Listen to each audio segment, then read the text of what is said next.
On est au cœur des massifs montagneux de la Hodna, au sud-est de Borj Baghrerij. Les forestiers investissent la forêt domaniale des Ouled Hennach. Une épaisse brume envahit la forêt de Ouin Terras.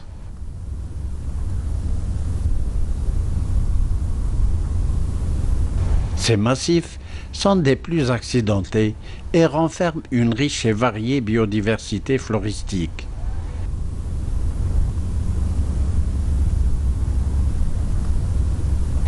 Doté de résineux et de feuilles, ce biotope dispose d'un climat semi-aride à aride. Les forestiers scrutent de loin les crêtes. L'altitude, l'altitude maximale. Le pic c'est à 1858 mètres d'altitude. Vous voyez les sujets, les vieux sujets, les lignes de crête. Oui. Les vieux sujets, c'est des sujets épanouis, en pleine ampleur. Oui, par contre, là, je remarque des sujets dépéris. Tout à fait. C'est tout en descendant, on remarque une régénération très importante. La circonscription de Ras El Oued appartient à la wilaya de Borj Baghrerij et à la fois la daïra de Borj Adir et de Ras El Oued est étalée sur 8 communes et elle est répartie sur une superficie forestière de 18 000 hectares, dont 11 000 c'est des forêts naturelles et 7 000 c'est des reboisements artificiels. Cette forêt renferme de beaux peuplements de cèdres de l'Atlas. Vieux et jeunes cèdres s'agrippent à ces massifs rocheux en pente raide. On est aussi en présence du chêne vert, du chêne zen et aussi de l'érable. Il s'agit d'espèces à feuilles caduques, des cèdres dépéris. C'est un patrimoine très riche en flore et en faune. Parmi ce patrimoine, le site Ouin Terras, là où on se trouve maintenant, c'est un site qui appartient à la forêt domaniale de Ouled Hennach, canton Dra Chab, et appartient aussi au massif montagneux secondaire de la chaîne des monts de Hodna, réparti sur une aire de répartition de 400 hectares à peu près. Le peuplement du cèdre de l'Atlas est âgé de plus de 3 siècles. Il a subi les effets du réchauffement climatique provoquant des symptômes du dépérissement. Et comme il est soumis aussi aux différents facteurs de dégradation anthropique tels que le package, les coupes excessives et les incendies volontaires.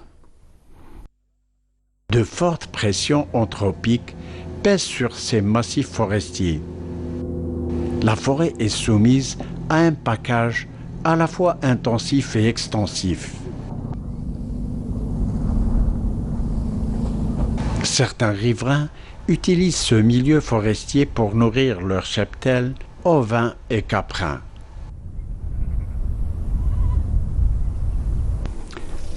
C'est un site touristique par excellence, de par son arbre majestueux, c'est le cèdre de l'Atlas, et en plus le cortège floristique, tel que le chêne zen, le chêne vert et le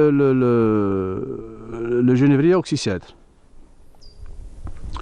L'administration des forêts a déployé beaucoup d'efforts pour sa protection et son développement, notamment les travaux sylvicoles.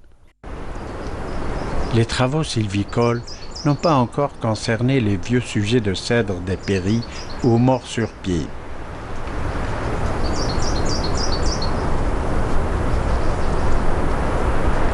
Le peuplement de cèdre de l'Atlas est très riche en flore et en faune. C'est un arbre majestueux de par son cortège floristique, l'érable, le chêne vert. Grâce à son couvert végétal, la forêt de Ouin Terras offre ainsi des paysages des plus féeriques. Le cèdre évolue en mélange avec comme sous-bois le chêne zen et surtout le chêne vert. Au niveau des étages moyens, on trouve surtout le chêne vert et le genévrier oxycèdre et celui de Phénicie. Le genévrier oxycèdre en fruits. Il s'agit de petites baies.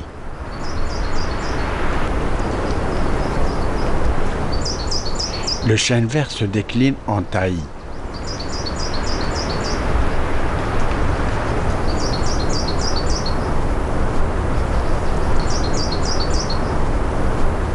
Dans cette forêt mixte, l'érable peuple surtout les ravins et les ravines.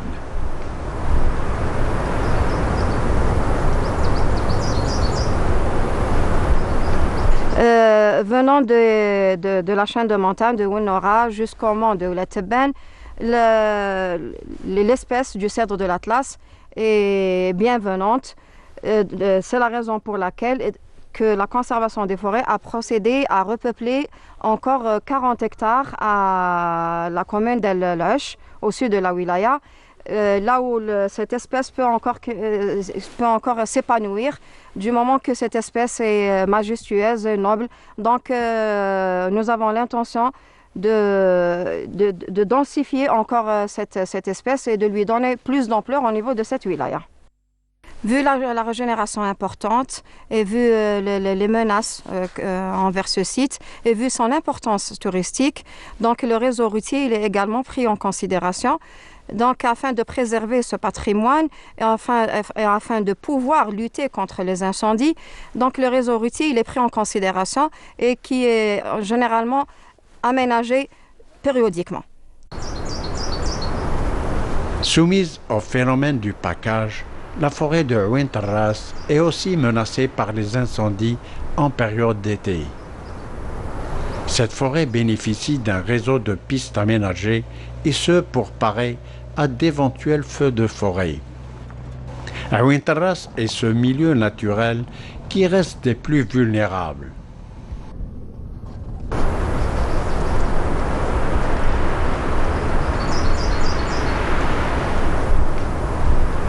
Plus à l'ouest s'imposent les massifs montagneux de Ouled Khlouf. Dans les bas étages règne le pin d'Alep. À partir de Restienne, on découvre la forêt de cèdres et ses sous-bois. Les forestiers escaladent les massifs des Ouled Khlouf en direction de la cédrée.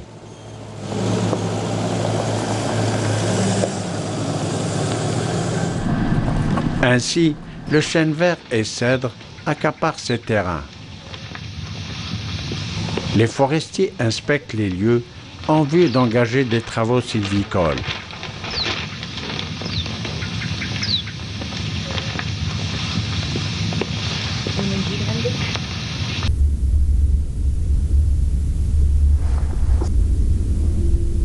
Du haut de la forêt des Ouled Khlouf, on domine les massifs enneigés du Djurdjura et ceux des Babors.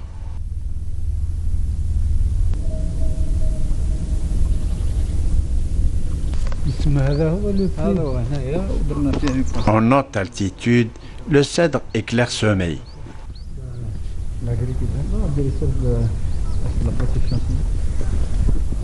En expert avisé, le forestier Zoher Jaballah nous fait découvrir la forêt domaniale des Ouled Khlouf. À ses yeux, ce biotope reste des plus vulnérables à cause du réchauffement climatique.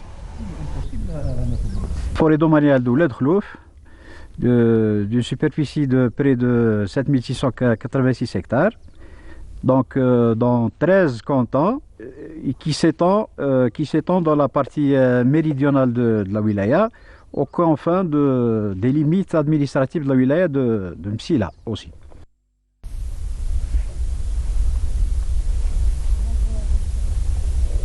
La forêt domaniale des Ouled Khlouf est répartie entre les wilayas de Borj Barirish et Msila.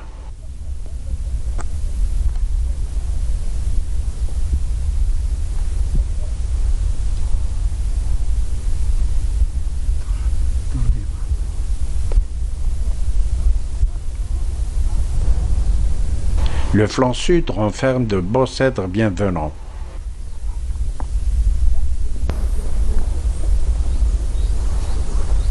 Elle s'étend sur environ une vingtaine de kilomètres d'est en ouest et d'environ 5 kilomètres du nord au sud. La forêt domaniale d'Ouled Khlouf représente une grande diversité biologique et faunistique.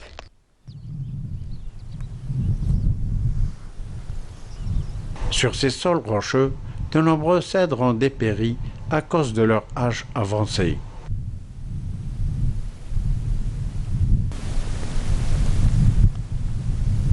Plus bas, de beaux cèdres évoluent avec des chênes verts.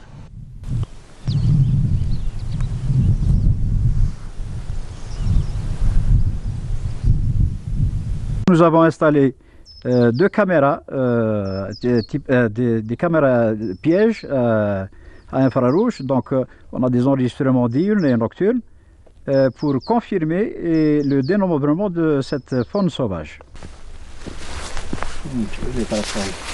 L'installation de la caméra à infrarouge a confirmé l'existence d'une riche et variée faune sauvage au niveau de la forêt domaniale de Ouled Khlouf. Il s'agit surtout du sanglier, du chacal et celle du loup.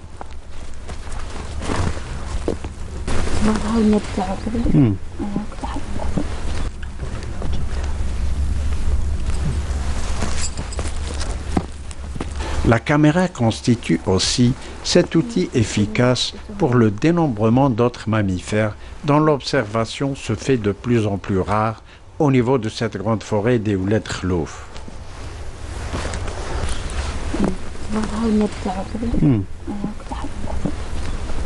La forêt de cèdre abrite encore une faune sauvage des plus variées que le braconnage a failli faire disparaître à jamais.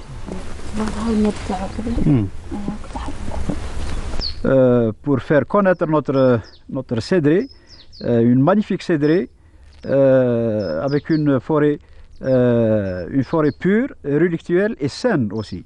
On ambitionne de la classer comme aire protégée ou réserve naturelle, ou je ne sais pas, selon les critères et l'opportunité des études. Donc un travail de terrain a été initié par la circonscription des forêts de Rxop, encadré par les cadres de la circonscription et les agents. Nous avons fait un travail de terrain. On a fait une reconnaissance, une délimitation de l'aire de répartition de cette cédrée. Alors il se trouve que peut-être qu'on va choquer les gens, mais beaucoup de gens ne savent pas que l'aire de répartition de la cédrée d'Ouled Khlouf a une superficie de 1300 hectares. 1300 hectares, donc on a remarqué une très bonne régénération, mis à part dans la forêt relictuelle, où on a une très belle forêt de cèdres relictuels centenaires, plusieurs fois, plusieurs sujets. Il y a même des sujets qui dépassent les 6,5 mètres de circonférence. La forêt domaniale des Ouled Khlouf renferme donc une chênée ainsi qu'une belle cédrée. Il y a une très grande diversité, vu les gradients altitudinales qui démarrent de 1000 mètres jusqu'à 1864 hectares. Donc on a la yeuserée, on a la junipérée et on a la cédrée pure et saine. Donc à l'inverse des cédrées de la plupart des cédrées d'Algérie, il faut noter que cette cédrée, selon nos constatations et nos investigations, c'est une cédrée qui a échappé au dépérissement. Et ceci a été confirmé et validé par les cadres de la DGF et certains chercheurs et professeurs de l'université de Sétif.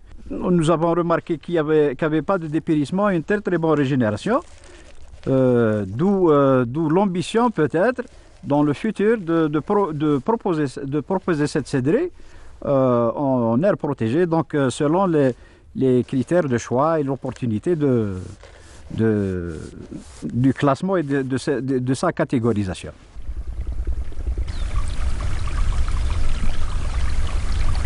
La cédrée, elle est longée dans sa lisière nord par plusieurs douars.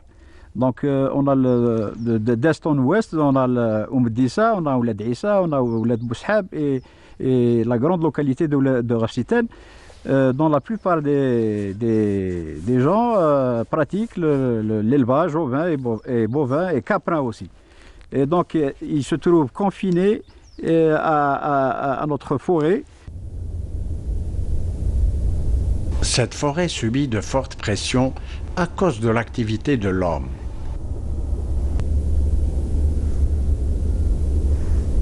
La cédrée se trouve dans le massif de Maadit, qui est le mont d'une chaîne orographique des monts de l'Hadna. Et c'est un prolongement de toute une chaîne qui va de l'est jusqu'à l'ouest.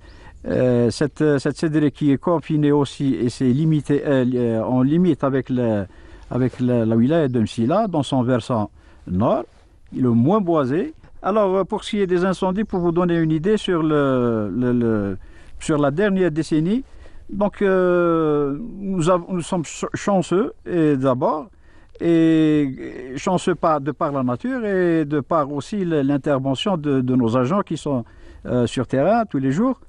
Donc, on a eu un ou deux incendies les plus remarquables en 2017 et 2018. On est des forestiers, mais on n'est pas aussi profane. Il faudrait intégrer tous les centres de recherche, les universités, justement pour étudier ce cas inédit, peut-être, qui échappe au dépérissement.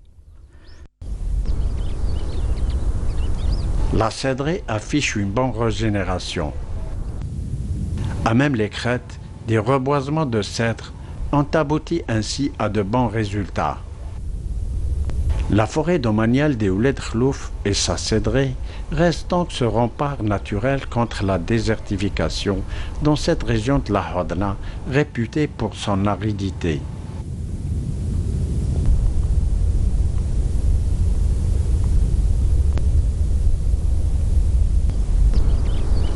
Plus à l'ouest, les monts des Bibons présentent donc un autre aspect de la biodiversité floristique existante au niveau de la wilaya de Borj Bouharerij. On assiste à la présence de forêts naturelles de pins d'Alep. Il s'agit de l'air idéal de ce résineux qui résiste à la sécheresse. Au sud des monts des Bibons, les forestiers sillonnent la forêt domaniale de Honora et surtout sa cédrée. On est de plein pied dans la forêt de Kefzana et son flanc nord.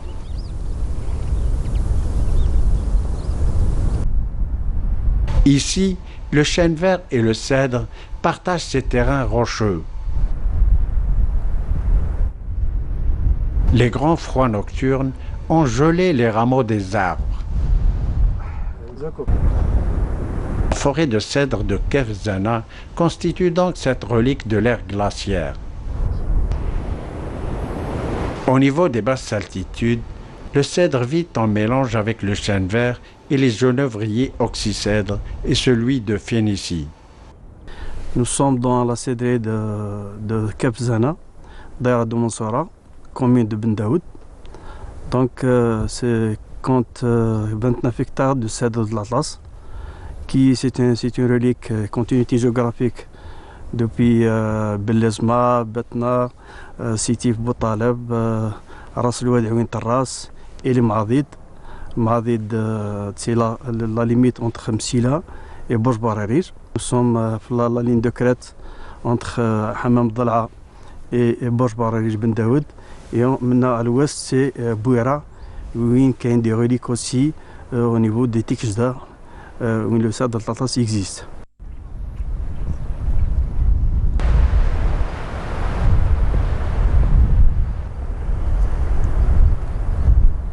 En altitude, de beaux peuplements de cèdres de l'Atlas existent à Kefzana.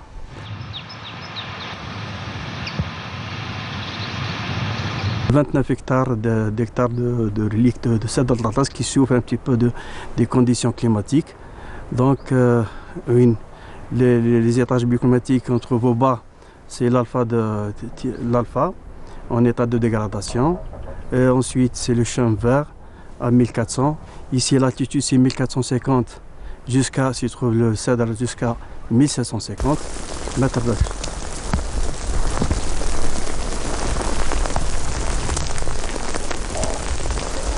En très haute altitude, Les sols sont presque dénudés et seules quelques souches de chêne vert et de cèdre y subsistent encore.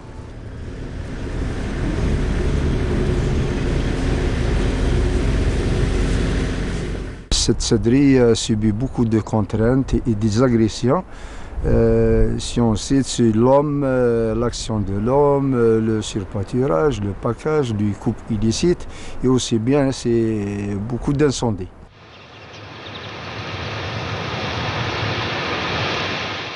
Cette céderie elle souffre d'absence de régénération naturelle. Et ça, vu aux conditions climatiques qui ne sont pas favorables à cette céderie pour le développement de cette espèce.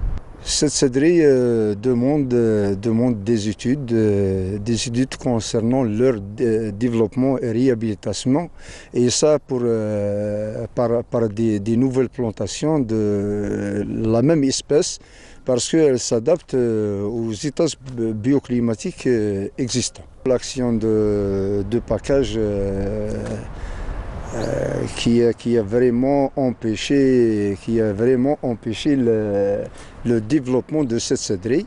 Il y a beaucoup de packages illicites par d'autres bergers qui viennent de partout. Ils viennent de l'Msila, ils viennent de l'Hadna, ils viennent des douars à proximité de cette céderie.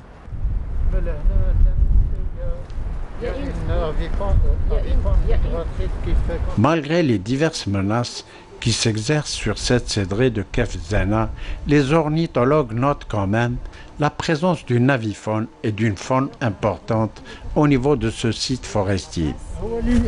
Il était en vol. En vol, oui. Il était en vol. On a d'autres espèces de rapaces dentaires de la région. Loup doré. Pour les mammifères, on a le loup doré. Pour cette céderie, on a une diversité très importante de faune sauvage.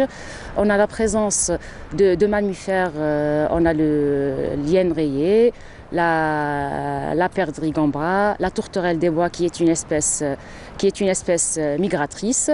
On a pour les oiseaux, on a la présence de rapaces.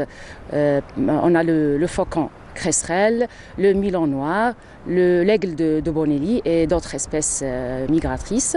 Les mammifères, on a la présence du sanglier, du porc-épic, du hérisson et d'autres multitudes d'espèces. Ces espèces, elles habitent dans cette céderie. Pour compléter cet écosystème qui est diversifié et complexe. Pour la chasse en général ou bien le braconnage, vous le savez que la wilaya de Borj Borij, elle comporte 21 associations de chasse et une fédération de chasse de wilaya. Ces associations, elle est gérée réglementairement et pour le braconnage, c'est un phénomène qui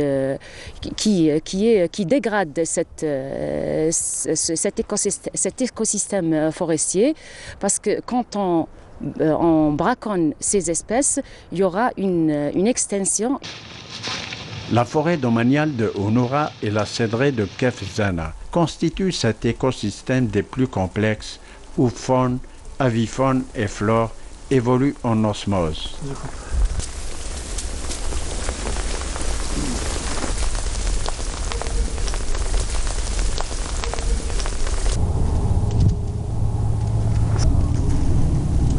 Du haut de Kef Zana, on peut observer les massifs montagneux du Djurdjura.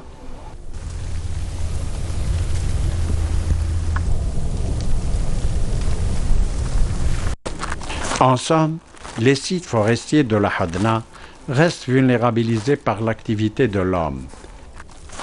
Comment les préserver pendant qu'il est encore temps? À cet égard, le débat reste toujours ouvert.